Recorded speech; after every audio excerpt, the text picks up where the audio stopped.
अस्सलाम वालेकुम dear student. Day by day UHS का पेपर लेने का तरीका चेंज होता जा रहा है, अपडेट होता जा रहा है, डिफ़िकल्ट क्वेश्चन आ रहे हैं। इसकी एक रीज़न ये भी है कि आप लोगों को पढ़ाया कन्वेंशनल तरीके से जाता है कि बस बुक को पढ़ लो, रटा लगा लो। बिल्कुल ऐसा नहीं होता। Medicine is a very difficult subject. MCQs में आजकल वो देते हैं what is next investigation, what is screening test, what is gold standard test, what is confirmatory test और व्हाट इज बेस्ट मेडिसन। इस तरह के वो एमसीक्यूज देते हैं। तब आपको पता ही नहीं होता, हाथ पाँव भूल जाते हैं। आप लोगों ने तो पढ़ा होता है ये टेस्ट भी करा सकते हैं, ये टेस्ट भी करा सकते हैं इसमें।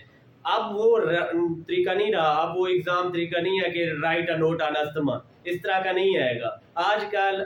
Patient presented with shortness of breath, अब डीडी आप लोगों के माइंड में आ जाएगी, या तो ये अस्थमा है या सीओपीडी है या फिर ये ब्रोंकिएक्टेसिस है और या फिर ब्रोंकिएक्टेसिस या फिर नीमोथोरेक्स है या पल्मोनरी एम्बोलिज्म है या मैसिव प्लूरल एफ्यूजन है।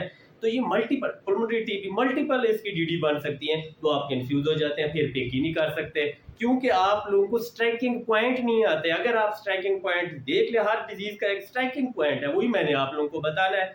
जैसे asthma is classically reversible disease, COPD is a persistent disease, ये परसिस्ट करती है, अस्थमा ठीक हो जाता है, इसलिए इसमें रिवर्सिबिलिटी होती है। अस्थमा जो है वो सिंस चाइल्डहुड तो हो सकता है, किसी भी एज में हो सकता है। अगर पेशेंट की जेनेटिक हिस्ट्री हो सकती है, फैमिली हिस्ट्री हो सकती है। सीओपीडी में ऐसा कुछ नहीं होता। सीओपीडी में स्मोकिंग की हिस्ट्री होती है, स्ट्रांग हिस्ट्री। अस्थमा में जरूरी नहीं है स्मोकिंग की हिस्ट्री। सीओपीडी में प्रोडक्टिव काफ की हिस्ट्री होगी क्योंकि उसमें म्यूकस ग्लैंड कॉफ प्रोड्यूस, उसमें म्यूकस प्रोड्यूस करते हैं, तो वो प्रोडक्टिव होती है। अस्थमा में ड्राई कॉफ होती है मोस्ट ऑफ द टाइम। अगर इन्फेक्टिव एग्जर्बेशन है तो फिर हो सकती है। और इसी तरह पेशेंट अस्थमा का जो पेशेंट है वो एपिसोडिक होगा, मैंने अभी बताया।